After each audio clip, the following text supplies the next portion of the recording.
Good morning everyone, কেমন আছো সবাই? আশা করছি সবাই ভালো আছো, সুস্থ আছো। আমিও বেশ ভালো আছি। সকালবেলায় ব্রেকফাস্টে আজকে ছিল হচ্ছে পরোটা, আর তার সাথে একটুখানি আলু ভাজি, একটুখানি বেগুন ভাজি। আদিওমকে আজকে টিফিনে ওটাই করে দিয়েছিলাম। ওরা তো স্কুলে চলে গেছে, তারপর আমি ব্রেকফাস্ট করলাম। তো ব্রেকফাস্ট করার পরে চটজলদি এদিকে ঘর পুরো ক্লিন করে নিয়েছি, করে তারপরে এই যে আয়রন করতে বসে গেছি। আর যে কাজটা করতে আমার একদম ভালো লাগে না সেটা আয়রন করতে। আর খুব যে ভালো পারে আমি সেরকমটা না, তবে ওই যে চটজলদি একটুখানি করতে হবে, না করলে একদমই পরা যাবে না ড্রেসটা, তখন আমি করি। আর আদারওয়াইজ সমস্ত কিছু কিন্তু আমি আয়রন করতে পাঠিয়ে দিই। এই কাজটা খুব একটা ভালো পাই না বলে সেভাবে রিস্ক আমি নিতেও চাই না। ওদিকে আয়রন করে রেখে এসে কুর্তিটা আমি চলে এসেছি আবার কিচেনে এসে রান্না বসিয়ে দেবো। খুব তাড়াতাড়ি রান্না কমপ্লিট করার চেষ্টা করছি, কারণ আমি একটু আবার বেরোবো সেই কারণে। তো যতই তাড়াতাড়ি চেষ্টা করি না কেন, আমার কথায় তো রান্না চলবে না, রান্নার সময় মতো রান্না হবে। তো এখানটায় দেখো, এখানটা হচ্ছে মানকচু দিয়ে হবে হচ্ছে তেলাপিয়া মাছের তরকারি হবে। তো মানকচু দিয়ে অনেক দিন খাওয়া হয় না, তো মানকচু দিয়ে খাবো আজকে তেলাপিয়া মাছের তরকারি। একদম ঝাল ঝাল করে খেতে খুব ভালো লাগে। আর কে কে মানকচু দিয়ে তেলাপিয়া মাছ বা রুই মাছ যাই হোক না কেন খেতে পছন্দ করো, কমেন্ট করে অবশ্যই জানিও। মানকচু তরকারি আর ওদিকে ভাত কিন্তু দুটোই আমার হয়ে গেছে। আর এখানটা কলমি শাক ভাজতে আমি কিন্তু বসে দিয়েছি, আর এদিকে দিয়েছি ডাল ধনে পাতা দিয়ে। প্লাস তো আজকে দুপুরবেলা রান্নাবান্না এটাই, খুব তাড়াতাড়ি করে নেওয়ার চেষ্টা করছি। ওই যে বললাম আমাকে একটু বেরোতে হবে, যাব একটু ব্যাংকে। তো আদিওম মানে স্কুল থেকে ফেরার আগে আমাকে যেতে হবে, যে কারণে আমার যখন অনেকটা টাইম লেগে যাবে না, তো ভাবলাম যে ওরা চলে আসবে, তো আমার হাজব্যান্ডও হাফ ছুটি নিয়ে ও অফিস থেকে আবার বেরিয়ে আসবে, কারণ আদিওম চলে আসবে, তো একটু পরেই ঢুকবে। তো আমি খুব তাড়াহুড়ো আর কি করছি। এর মধ্যে স্নান করে নিয়েছি, স্নান পুজো সমস্ত কিছু কমপ্লিট করে নিয়ে ঘর বাড়ি তো আগেই পুরো গুছিয়ে একদম ঝকঝকে দক্ত করে রেখে দিয়েছি আমি। তো এবার হচ্ছে হালকা ফুলকা একটুখানি খেয়ে আমি বেরোবো। হালকা ফুলকা মানে একদমই হালকা ফুলকা আর কি। প্রথমে বাটিতে করে একটুখানি ভাত আমি নিয়েছিলাম, তারপর দেখি বাটিতে করে না, মানে খাওয়াটা একদম এগোচ্ছিলই না, এই পাশ থেকে পড়ে আছে ওই পাশ থেকে পড়ে আছে। তারপরে আবার প্লেটে নিয়ে একটুখানি খেয়ে চটজলদি রেডি হয়ে আবার বেরিয়ে যাবো।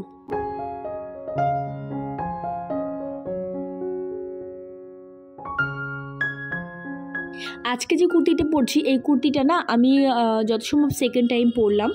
তো এই কুর্তিটা পুজোর সময় দিয়ে দিয়েছিল, কিন্তু পরাই হয়নি। একবার পরেছিলাম, পরে তারপরে আয়রন করলাম, আজকে আবার আয়রন করে সেকেন্ড টাইম এই যে আমি পরলাম।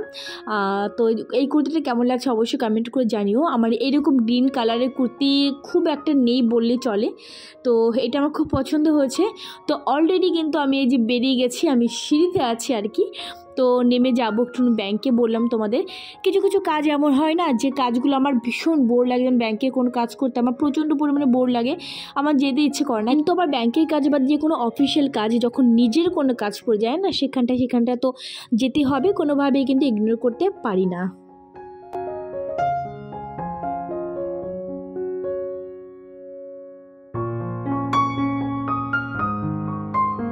ব্যাংকের কাজ তো হয়ে গেছে, তারপরে চলে এসেছি বাড়িতে আমি সন্ধ্যার আগে। আর সন্ধ্যার মানে বিকেলে আমি আবার ফিরে এসেছি। তারপরে এসে খুব টায়ার্ড ছিলাম দুপুরের পর থেকে আর কি। বিকেলবেলা আর কি একটু ঘুমে গিয়েছিলাম, বেশ অনেক দিন পর আজকে একটুখানি ঘুমোলাম আর কি। মানে 1-1.5 ঘন্টা মানে একটু রেস্ট নিয়েছিলাম, রেস্ট নিতে গিয়ে ঘুমিয়ে গেছিলাম। নর্মালি দুপুরবেলা আমি কখনো ঘুমোই না বা ঘুম আসে না, আমি শুয়ে থাকলেও আমার ঘুম আসবে না। আগে আমার হতো, যেমন যখন আমি ব্লগিং করতাম না, মোটামুটি 3-4 বছর আগের কথা বলছি, তখন প্রত্যেকদিন দুপুরবেলা অন্তত আধ ঘন্টা হলেও আমি ঘুমোতাম। কিন্তু এখন যেহেতু হ্যাবিচুয়েট আগে ছিলাম, এখন আর হ্যাবিচুয়েট নই, মানে অভ্যাসটা পুরোপুরি বদলে গেছে। এডিটিং করা থাকে বা আদার্স কাজগুলো দুপুরবেলা টাইমে করে থাকি, সেই কারণে এখন না শুয়ে থাকলেও ঘুম আসে না। তবে আজকে অনেক দিন পর 1-1.5 ঘন্টার মতো ঘুমিয়েছিলাম। তো ঘুমানোর পর উঠে এবার পুরো বিছানাটা একটু ভালো করে ক্লিন করে নেব। আর আজকে যেহেতু আমি চলে গেছিলাম ব্যাংকে, তোমাদেরকে বললাম আদিও ওর বাবার কাছে খেয়েছি না, তো যেটা হয় আর কি, জোর করে বাবা খাওয়াতে পারিনি। তো সেক্ষেত্রে হচ্ছে খাবার খেয়ে পেট ভরেও নি। আর বাবা খাবো না, ঠিক আছে চলো ওঠো, মানে খাইয়েছে বাবা, বাট সেভাবে পারেনি। তো এখন খিদে পেয়ে গেছে, তো ভাবলাম চলো জলদি করে কিছু একটা খাবার তৈরি করি, যে খাবারটা হেলদি হবে, টেস্টি হবে এবং পেটও ভরবে। এখন করব আপ্পাম। আর হ্যাঁ, একটা কথা, এর যে শর্টস ভিডিওটা আমি শেয়ার করেছিলাম, তো সেখানটায় আমি সত্যি ভুলে বলেই ফেলে দিয়েছিলাম স্লিপ অফ টাং, এটা আমি কখনোই বলবো না, আম্পাম বলেছিলাম, কিন্তু কথাটা হবে আপ্পাম। তো আমি আগে কোনো ভিডিও আমি করেছিলাম, কিন্তু সেখানে আমি চেক করে দেখলাম যে আমি আপ্পামই বলেছিলাম এর আগে, যে যখন আমি আপ্পাম আমি তৈরি করেছি কিনা, কিন্তু জানি না এর আগে আমি আম্পাম বলে গেছি সমানে। তো আমি সেখানে তোমরা অনেকেই কমেন্টস করেছো দিদি ওটা আম্পাম হবে, থ্যাংক ইউ সো মাচ তোমাদেরকে আমার ভুলটা ধরিয়ে দেওয়ার জন্য। তো সেটাই করব। আর হ্যাঁ, মিলিদি আপনি আমাকে বলেছেন এটা ডিটেলসে আর কি শেয়ার করতে, লিভিং উইথ মিলি, সেই দিদির কথা বলছি। তো দেখুন দিদি আজকে তৈরি করতে ডিটেলসে শেয়ার করছি। এখানটায় আমি সুজি আর টক দই কিন্তু আমি ভালো করে আমি মিক্সড করে রেখে দেবো, একটুখানি দেবো লবণ আর একটুখানি চিনি না দিলেও হয়, বাট লবণটা একটুখানি দিতে হবে। এটা মোটামুটি 10 থেকে 15 মিনিট আমি ওখানে রেখে দেবো। আর এবার আমি ভেজিটেবলসগুলো আমি কেটে নেব। হ্যাঁ, ভেজিটেবলস বলতে এখানটা দেবো গাজর দেবো, ক্যাপসিকাম দেবো, বিনস দেবো, তার সঙ্গে দেবো হচ্ছে পেঁয়াজ দেবো, ধনে পাতা দেবো, বাস এগুলোই আর কি দেবো, এগুলোই মেন আর কি দিতে হয়। তো এগুলো দিলে ভালো লাগে খেতে। এর সঙ্গে আদার্স সবজি তোমরা যদি দিতে চাও তো দিতে পারো, বাট এগুলোর বেশি আমি দিই না।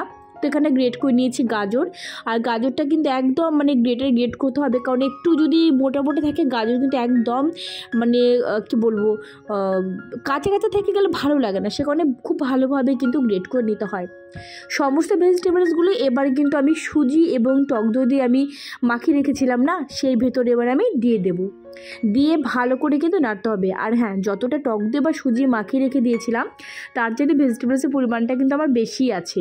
ভেজিটেবলসটা আমাদের খাওয়াও হয়ে যায়, আর বেশি দিলে কিন্তু খেতে ভালোই লাগে। আর তার সঙ্গে একটুখানি দিয়ে দিলাম কাঁচা লঙ্কা কুচি। এই জিনিসটা এত টেস্টি লাগে খেতে না। আর হ্যাঁ, এটার তো কিন্তু আলাদা প্যান কিনতে পাওয়া যায় তৈরি করার জন্য, ননস্টিকের বা স্টিলের হতে পারে, অ্যালুমিনিয়াম হতে পারে।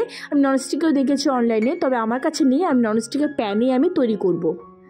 খেতে যতটা সুন্দর ততটা হেলদি। তো এটা ছোট থেকে বড় সবার জন্য কিন্তু একদম অ্যাপ্রোপ্রিয়েট। আর এদিকে আমার আদিওম রাগ হয়ে দেখো কি করছে ওরা।